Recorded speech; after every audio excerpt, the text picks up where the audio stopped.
A propósito de todo lo que se ha estado hablando, de que si la Iglesia Católica ha perdido adeptos, ha perdido popularidad entre sus feligreses, entiendo que en este momento, más que buscar culpables, señalar personas que quizás son enemigos de la Iglesia debería sincerarse y hacer una autoevaluación. En estos días vimos cómo hicieron una tradicional carta del episcopado, donde señalaban, por ejemplo, la corrupción, la impunidad y una serie de situaciones, los feminicidios que están ocurriendo en la sociedad. Y es cierto que tenemos esos males, pero en esa carta en ningún punto ellos mostraron una autocrítica. Y creo que es el momento de que la Iglesia, de manera humilde y con todo el respeto que tenemos por esta religión, aprovechen para entender que la sociedad cambió. Así es, la iglesia tiene necesariamente que renovarse, que adaptarse a estos nuevos tiempos. Eso no quiere decir que deba perder los valores que desde siempre han acompañado la vida cristiana, pero sí entender que hay diversas situaciones en las cuales la iglesia tiene que ser flexible porque su postura no ha contribuido al buen desarrollo de la sociedad y a las mejores prácticas de la vida humana. Y esto se refleja también en la postura tan rígida y que, como mencionas, no han admitido sus errores ni han tomado medidas con cierto vigor cuando personas destacadas de la Iglesia Católica pues han cometido abusos específicamente contra niños y demás. Pero vamos a ver qué opiniones tiene, ¿verdad?, la Iglesia al respecto. Asimismo, y parte de las razones por las cuales nosotros decidimos realizar este programa especial es precisamente aproximarnos a la verdad, irnos a las fuentes directas, y precisamente tenemos la opinión del sacerdote Nelkis Acevedo sobre el tema. Escuchemos.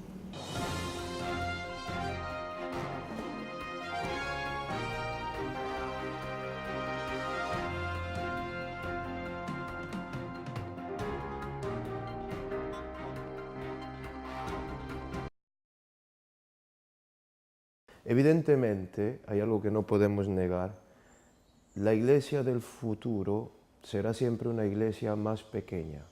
Ya eso lo venía diciendo Benedicto XVI antes de su pontificado y a lo largo de su pontificado. O sea, la iglesia del futuro será lo que fue al principio, una pequeña comunidad que arroje verdaderamente los signos de la fe. ¿Qué pasa? Mira, hay un flujo que no podemos negar, pero no solo en la Iglesia Católica, es un flujo general. El hombre de hoy día, nuestros jóvenes, nuestros hijos, están viviendo sin la fe. Yo, por ejemplo, que tengo la oportunidad de trabajar en un colegio, me doy cuenta que los muchachos van creciendo sin Dios. ¿Y qué pasa? Cuando se vive sin Dios, se vive una vida de sufrimiento. Yo personalmente la he vivido. Yo sé lo que es vivir sin Jesucristo. ¿Y qué pasa con estas sectas o iglesias evangélicas que tienen un anuncio, ¿cómo decir?, dulzón del Evangelio? Un anuncio que dice lo que el hombre actual. El hombre actual no le gusta sufrir. El hombre actual no le gustan los compromisos serios o meter la vida en riesgo al punto de cambiar y renunciar a tantas cosas. Entonces, como cada uno de ellos, que no llevan una línea compacta o uniforme, cada quien aprende a decir al otro lo que quiere escuchar, evidentemente van teniendo un suceso, van teniendo un éxito. Pero pienso que es algo general, también a ellos les sucede, ¿no? Ya son menos los que se consagran, son menos los que se congregan.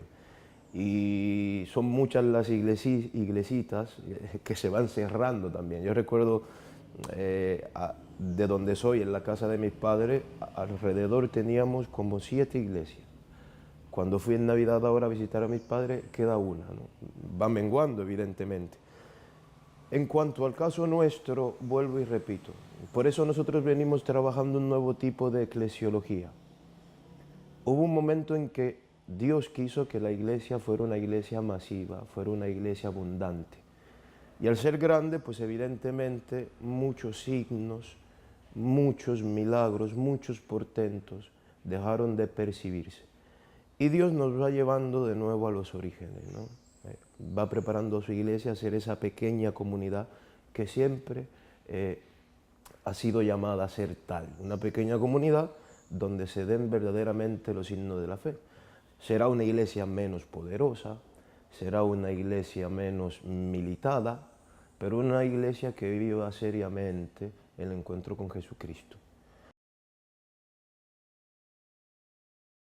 Bueno, Jesucristo hizo milagros.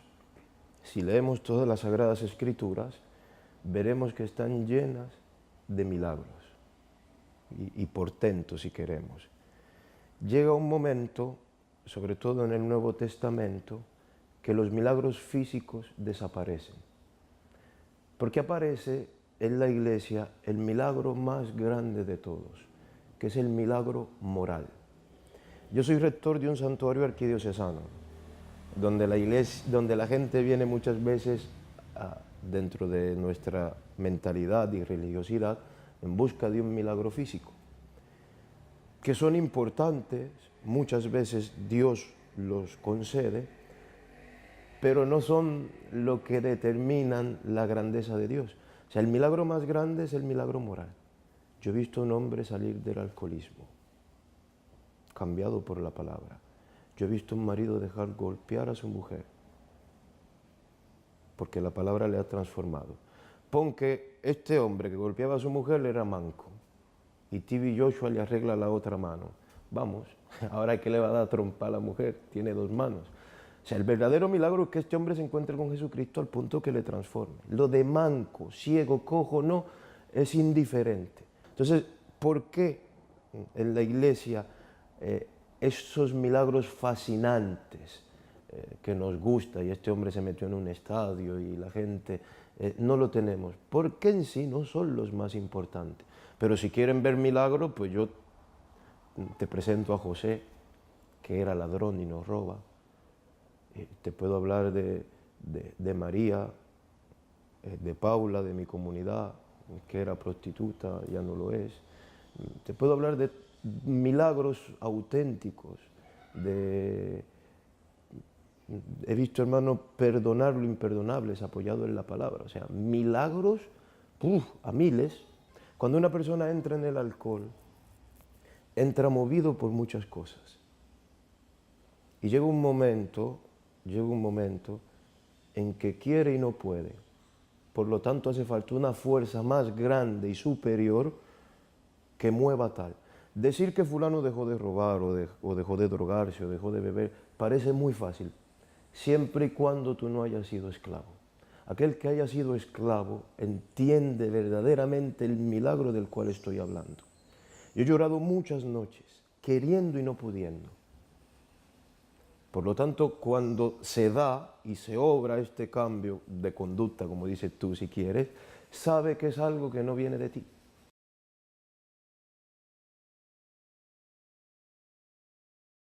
Es una relación maternal.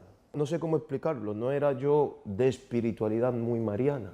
Es estando aquí y viendo la sensibilidad del pueblo santo de Dios, donde vas percibiendo que es una relación maternal.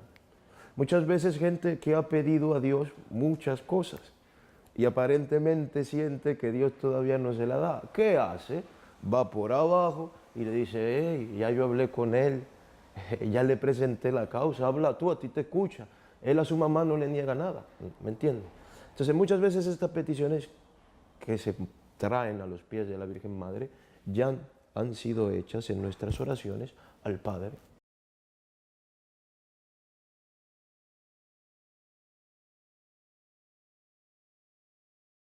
Vamos, esto no está es que no se puede ni discutir.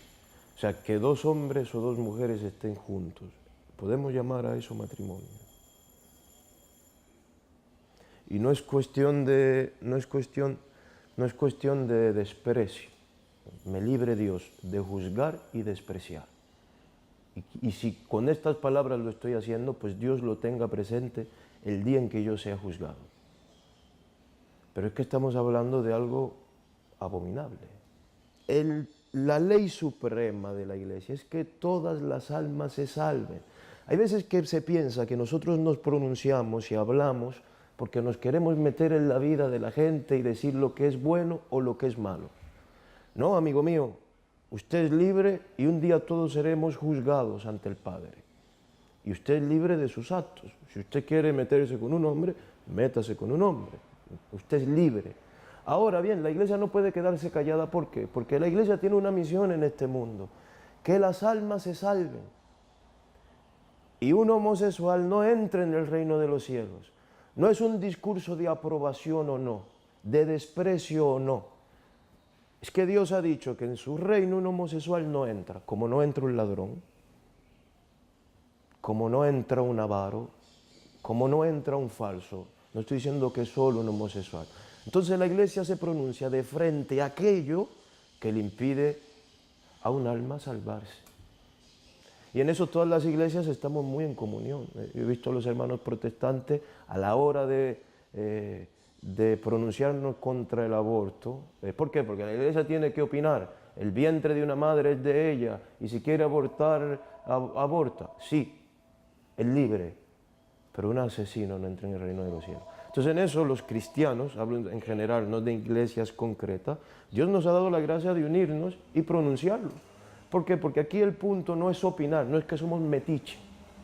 Si yo te quiero y veo que vas mal, yo te aconsejo. Te digo, mira, por donde va te va a embromar, muchacho. Entonces la iglesia ante todo tiene que tener amor a las almas. Entonces, un homosexual no entra en el reino de los cielos. Lo pueden aprobar mundialmente, da igual. Pero hijo mío, si Dios te juzga, te vas a condenar eternamente. Y por eso la iglesia opina, por eso la iglesia habla.